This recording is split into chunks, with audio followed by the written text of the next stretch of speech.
Hi, so today I'm joined by Sophie Walton, the owner of 3TWELVE, a brand and social media marketing agency, and you're also director of Plain Sight Media. And we're here to talk about how to develop a head-turning brand. So thanks for coming on, Sophie. Thanks for having me, Andy. No worries. So my first question today is to talk about what are your core beliefs when building a head-turning brand? Sure. Yeah. Okay. So, really great question. First off, the biggest thing, obviously, so much competition across all of the sectors, and industries that we're all working in at the moment. The biggest thing is to be unique. Obviously, it's hard to be 100% different when considering, your business's, brand and identity. People will always compare and contrast what you're doing to others in your space or something else that they've seen before, but trying to stand out is absolutely vital. So cliche, but don't be afraid to break the mold or try and do something different. The most memorable brands are the ones that not only speak to consumers but speak to them in such a way that they are remembered. So that could be by driving emotion, empathy, humor. Not all of those things are going to be suitable for every business. You've got to pick correctly in line with obviously your target audience and who it is that you're speaking to, but depending on the product, the service that you offer, just being distinctive and being recognizable is really, really key. Awesome. I've read a book recently, and the kind of core message was different is better than better. Yeah. So just being Good different with your saying. brands. So where should brands be investing time or money to create a head turning brand? Yeah, definitely. So, um, the first thing to absolutely nail is obviously to have a real clear picture of your customer avatar, your customer's persona, who it is that you're actually speaking to, because without getting a full understanding of that person's wants, their likes, their needs, you're going to fall flat before you've even done anything. Everything that you tailor your brand and your messaging around should be answering, providing a solution to the problem that your customer has. So, you don't need any, to necessarily spend any money in order to do that, so long as you have a real firm idea of who these people are and what it is that they want from your business and your service. That is a solid starting point. So getting that correct is absolutely vital. You could have more than one customer persona, so that's when obviously things can get a little bit more complicated. You won't necessarily just have the one person that you're talking to, and it's hard to speak to several people all at the same time. But just thinking clearly and having a strategic plan about which elements of your brand or which elements of your message are going to suit your different persona, and marketing to them in the correct way. So that's critical ahead of starting any design or messaging work, for sure. And also, the most successful brands, again, will have a complete grip on who their target market is and tailor everything around the person that they're wanting to speak to. So this obviously instills, that know, like, and trust element, because people will resonate with what you're saying if you are seen to understand the things that they're going through, and obviously can provide a solution. So in doing this, you will obviously ultimately win over more consumers, and obviously hopefully increase your revenue as well by attracting those people to your door. Great. And just to touch on the persona aspect, Yeah. when you're working with brands, do you is there a rule of thumb that you used when building out personas? Do you get big data sets or anything, or is it just kind of drawing it out on paper, getting a few names together, or what does that look like for that process? Yeah, sure. I mean, typically when we first start working with any client on a brand piece, we will sit down and do like a brand strategy brief with them, which will cover everything from, give us an executive summary about your business to the positioning, their competition, so on and so forth. But obviously the most critical part of this, as we're just talking about, is the customer persona. So we will look at, demographics, perhaps career background, family background, age, gender, and so on, all of like kind of the obvious things. But then also, what are these people's key challenges, and what are their goals and their objectives from what they're doing within their businesses and within their lives, and how can we counteract these things that they're going through and provide a solution, and also overcome any objections that they may have about potentially working with you as well, and trying to answer those too. So yeah, so there's a definite format, but those are just some of the key things that would be part of that process. Fantastic. And just to add to that, I've seen a really good example of building a persona once, where you map out a typical day for a customer, and you kind of do it. You say what they like when they wake up. Are they just rolling around in bed looking at the phone, or are they kind of highly motivated, up on a treadmill sort of people? So yeah, that was like that. That's a good, so definitely two different types of people, isn't there? Yeah. People, so. Yeah.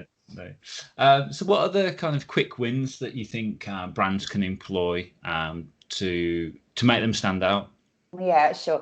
So in terms of quick wins and making yourself stand out, you want to stand out for the right reasons, obviously, not the wrong reasons. And one thing that stands out for me as a wrong reason to stand out is not having consistency across what you're doing. So, very often, again, like, the businesses that we start to work with on brand exercises will have different messaging, different color palettes, different tone of voice across social platforms, websites, brochures. It doesn't make sense. And not only does it not make sense, because there's such a mishmash of what they're doing across their brand and identity, it doesn't stick with people. People jump on and jump off, and they don't care. So I definitely recommend looking at either getting a set of brand guidelines in place, which obviously ideally you'd look to pay a professional to do and work alongside you to produce that. So that would probably be the biggest thing for me. And also setting out clear objectives as to what it is that you're looking to achieve through your brand and through your identity, and having these aspirations of the sorts of clients that you're wanting to work with and how you're going to attract them, and working back from that, and always keeping that in mind, having a plan written down on paper. This could be from obviously branding point of view, your marketing strategy overall, and getting some markers in the sand to run through how you're going to achieve these objectives. Great. And how important are objectives and goals and visions for businesses? Because businesses I've worked in the past that have really kind of innovated and things like that, I've had a really clear vision.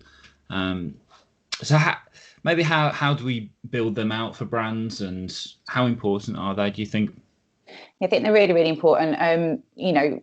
Regardless of kind of what project you start off on, be it marketing or more business related, whatever. If you have no clear plan in place before you start, the wheels off. Or even so, having goals and overall visions obviously gives you something to work towards and map back from in order to achieve them. So that's incredibly important, for businesses to have in place, and obviously review regularly as well, so that you can see, where you've come from, where you're going, what's working, what isn't working for you. That will help you obviously stay on task and move forward as well. Great. And how do you think? Got a question about long-standing brands and how they stay relevant. So, should brands adapt their vision along the way, or should they always kind of have that North Star, and they just change their image? Yeah, sure. So, I think obviously no business can afford to stand still, particularly like, in the times that we're going through at the moment. Gosh, how many businesses have you seen, trying to pivot to suit the situation that we're all faced with and stay afloat and, keep alive from a business and marketing standpoint. So, no business can afford to stand still. Long-standing brands in terms of their relevance, like you said, I guess they'll always be hooked onto a kind of tradition and experience if they've been going for a very long time. But I 100% agree in brands having to adapt their vision, no matter how long they've been around. So whether that's refreshing your branding to visually maintain a contemporary identity, or developing year-on-year campaigns in order to drive consumer engagement, it's vital that you don't get complacent or get stuck in a time warp, as far as your branding and your marketing is concerned. Fantastic. And some quick fire questions now, and they don't need to be quick fire answers, and we can kind of discuss them. But what brands inspire you right now, and what are they doing right? Yeah, sure. Well, this is going to be a bit of a random one, but one that really inspires me at the moment, and that's probably mainly because my son is Lego. So God, I mean, how long has that brand been going for? You know, years and years and years and years. And the thing I love about it is, one, it's fun. Two, it transcends generations, decades. It inspires, it inspires children to create. Not so much fun when you step on one, which I do pretty much every day. But that's a brand, again, that, has really, as much as, you're always going to recognize that brand, always going to recognize what they do, know what they do. What have they done recently? Brought out, these amazing movies, all CGI animated. They're doing different things with technology now, including, computer graphics and so on, built into Lego. So it's just really interesting to watch a brand like that pivot and change and move with the times. Something as simple as a construction brick that's, always been around, and I think will always be around, and has survived all sorts of times. I think that's a really good example. I think it's just the product mix it's created from just a brick is incredible, and it is, yeah.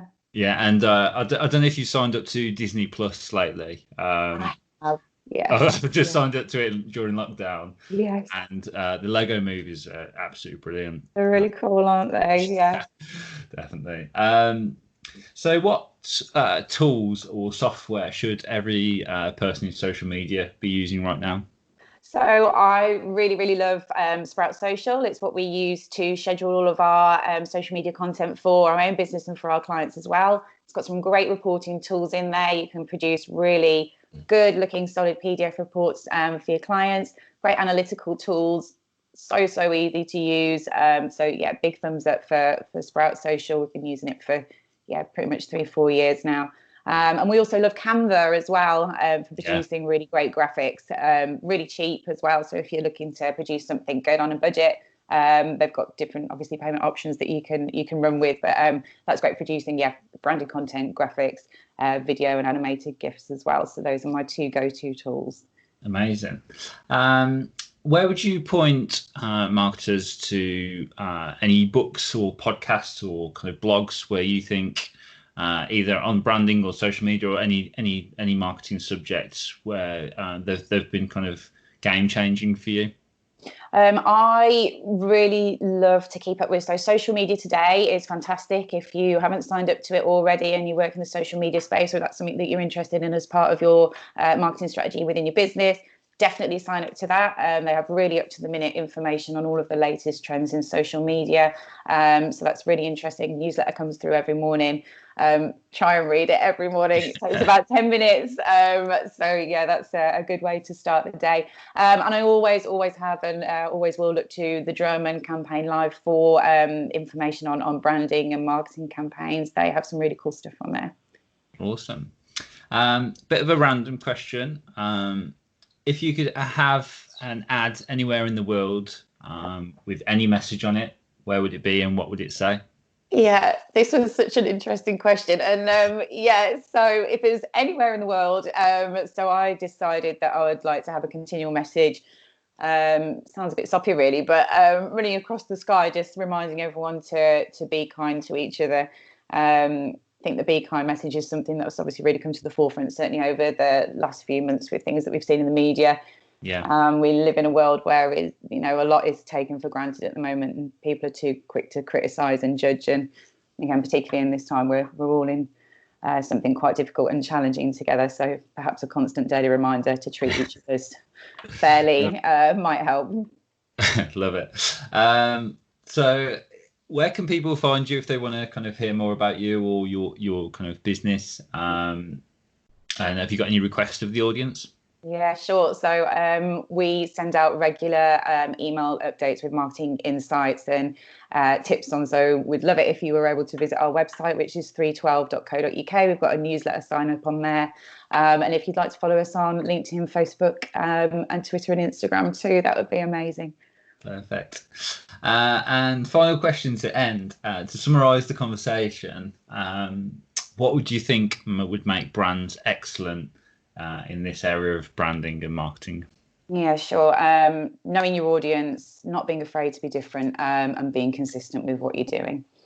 Perfect. Well, thank you very much, Sophie. I was really enjoyed that conversation. Been a pleasure. Thanks, Andy. Cheers. Thank you. Thank you.